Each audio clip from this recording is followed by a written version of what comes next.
They handed LA Knight the biggest moment of his career and then they let Roman Reigns walk in and steal it. No build-up, no warning, no mercy, just Roman Reigns standing over a broken LA Knight, and WWE creative sitting in a boardroom somewhere, laughing at every single one of us who bought into the story. The 13th of August 2026, Raw, a night that was supposed to be about the rise of the people's champion, the man the crowd has been screaming for, chanting for, demanding for years, and instead, WWE just reminded us who they really work for. And spoiler alert, it is not you, it is not me, and it sure as hell is not LA Knight. Let's talk about what happened. Because I absolutely refuse to let this get swept under the rug like every other moment WWE has fumbled, botched, or buried in the last 5 years. The match, LA Knight came out on that Raw with everything on the line. The World Heavyweight Championship, his credibility, his momentum, everything he has built since the crowd adopted him as their own, since the arena started shaking with yeah yeah yeah, was sitting on the table on the 13th of August. And for a moment, just a moment, it felt real. Knight was on fire. The crowd was electric. You could feel it through the screen. This was it. This was the coronation. The moment wrestling fans have been waiting for since the system tried to keep this man in catering, tried to keep him in mid-card purgatory, tried to make him invisible. But you can't make LA Knight invisible. The people won't let you. He hit the BFT. The crowd erupted. The ref's hand came down 1-2 and then Roman Reigns happened. Pause dramatic. Let me ask you something right now, and I want you to stop scrolling, stop everything, and drop your answer in the comments. Question 1. Do you believe LA Knight will ever be booked as a legitimate world champion in WWE, or is he destined to be the eternal bridesmaid? Yes or no? Drop it below, right now, because that question has been haunting this fanbase for 2 years. And what happened on the 13th of August did nothing to ease that fear. It poured gasoline on it and lit a match. Roman Reigns, the tribal chief, the head of the table, the man who held the undisputed WWE Championship for over 1,300 days, walked back into the Raw landscape like he never left.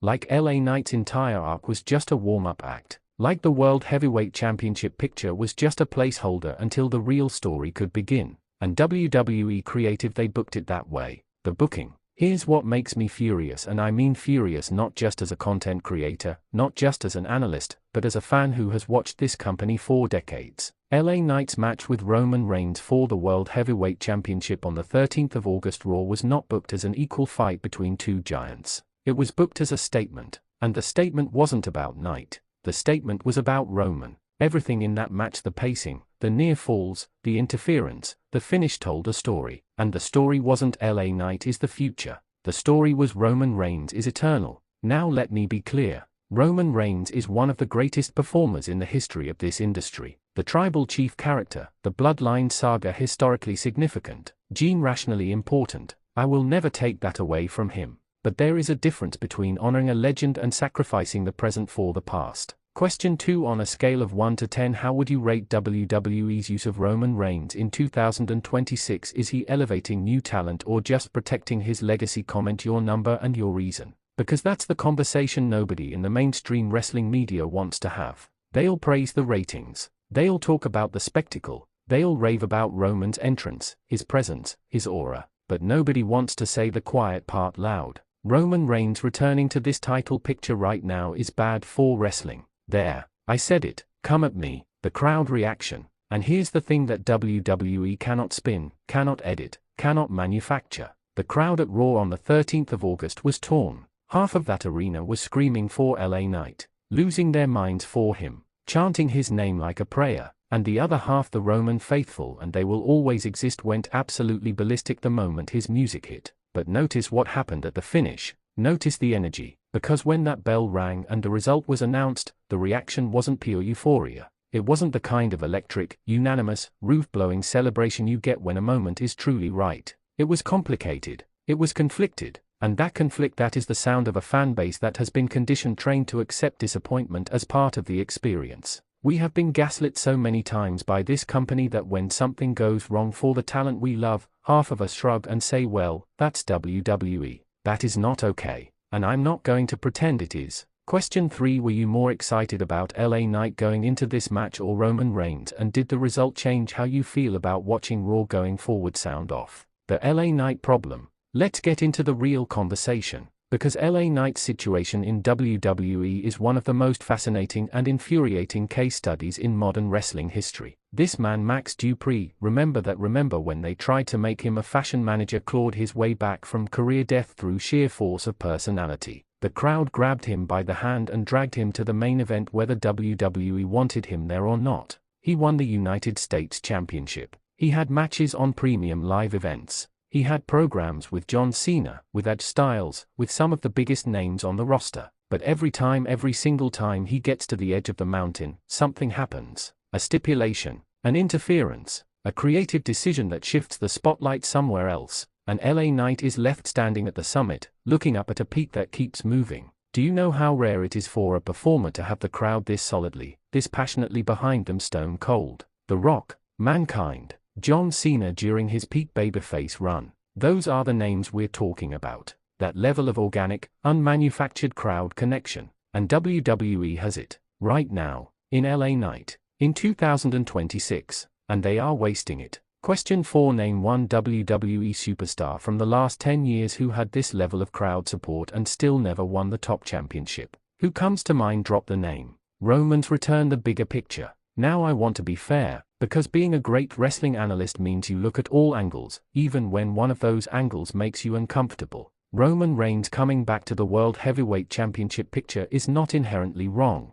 The man is a draw, undeniable. When Roman's music hits, tickets sell, eyes move to screens, and social media explodes. That is a fact. And from a business perspective, WWE sees the numbers. They see what Roman does to their metrics. A Roman Reigns championship match, especially against someone as over as LA Knight, is a license to print money. But here is where the business decision and the creative decision come into direct conflict. Short-term gain, long-term damage. Every time WWE leans on Roman instead of creating the next Roman, they are borrowing from the future. They are taking out a loan they will eventually have to repay, and the interest on that loan is the career momentum of performers like LA Knight, like Gunther, like Sami Zayn, performers who are ready to carry this company on their backs if WWE would just let them. Question 5. Do you think WWE is afraid to fully commit to a new top star without Roman Reigns as a safety net? Is this a confidence issue in their own roster? Tell me what you think. The historical context. Let me put this in perspective for you, because this is not the first time we've seen this story. In 1998, the WWF made a decision to push Stone Cold Steve Austin to the absolute top completely, unapologetically, without a safety net, and it changed the entire industry. It created the Attitude Era. It saved the company from WCW. That decision was terrifying at the time. Austin was a brawler. He flipped off the boss. He poured beer on everything. He was not the prototype, but they committed, fully, and history was made. In 2004, they did it with John Cena. Imperfect, controversial. Half the crowd hated him, but they committed, and Cena became the face of the company for a decade. LA Knight is that moment right now. He is the Stone Cold decision. He is the Cena gamble. He is the swing for the fences, all in, bet the company decision that, if WWE makes it, could define the next era of professional wrestling. But instead of swinging, they are bunting. They are playing it safe. They are calling Roman Reigns back to the plate. Question 6. If you were WWE creative director for 1 month, what would you do with LA Knight right now to save his momentum? Be specific. I'm reading every single comment. The aftermath. After Raw went off the air on the 13th of August, the wrestling internet, as it always does, split into two camps. Camp 1, the Roman loyalists, the tribal chief supporters, the fans who believe any Raw with Roman Reigns in a championship match is a great Raw by definition. And look, I respect it. The man has earned that devotion. Camp 2, the LA Knight faithful, furious, devastated, some of them already writing the obituary for Knight's main event run before it's even officially over. But here's what I want to say to Camp 2, and I want you to hear me clearly. Do not give up on LA Knight, because the crowd hasn't. And as long as those arenas keep shaking, as long as yeah keeps ringing out, WWE cannot ignore him forever. They have tried, they have failed. Because you can book a man into obscurity, but you cannot book away a genuine connection. The crowd is the weapon. Use it. Be louder. Be more passionate. Make it impossible for WWE to put LA Knight in the mid-card without feeling the backlash. That is the power we have as fans. And on the 13th of August, WWE may have won the battle. But this war is far from over. Question 7. After what happened on Raw the 13th of August 2026, do you think LA Knight's title reign is still coming, or has WWE officially chosen Roman over him? Final answer. Comment below. The verdict: the 13th of August 2026 will go down as one of the most polarizing nights in recent Raw history. A match that delivered in the ring because Roman Reigns and LA Knight are professionals, and professionals perform, but failed in the consequence. Failed in the narrative. Failed the audience that has been investing in LA Knight's journey. Roman Reigns is not the problem. The booking is the problem. The vision is the problem. The inability or unwillingness to let go of the past and build something new is the problem. And until WWE looks at their roster, at the talent they have, at the crowd reactions they are getting, at the organic moments they keep accidentally creating and then accidentally destroying, they will keep making the same mistake on different nights with different names.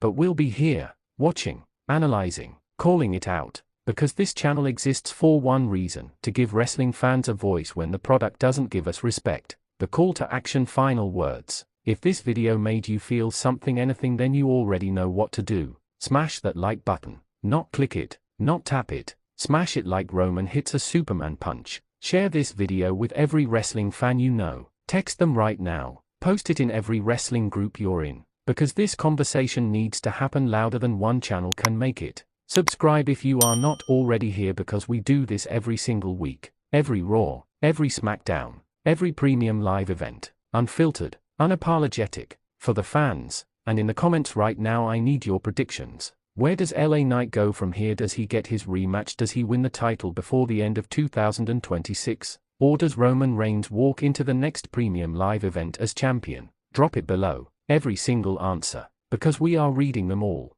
The tribal chief may have spoken on the 13th of August, but we, the Wrestling Zone 1 universe, we haven't even started talking yet.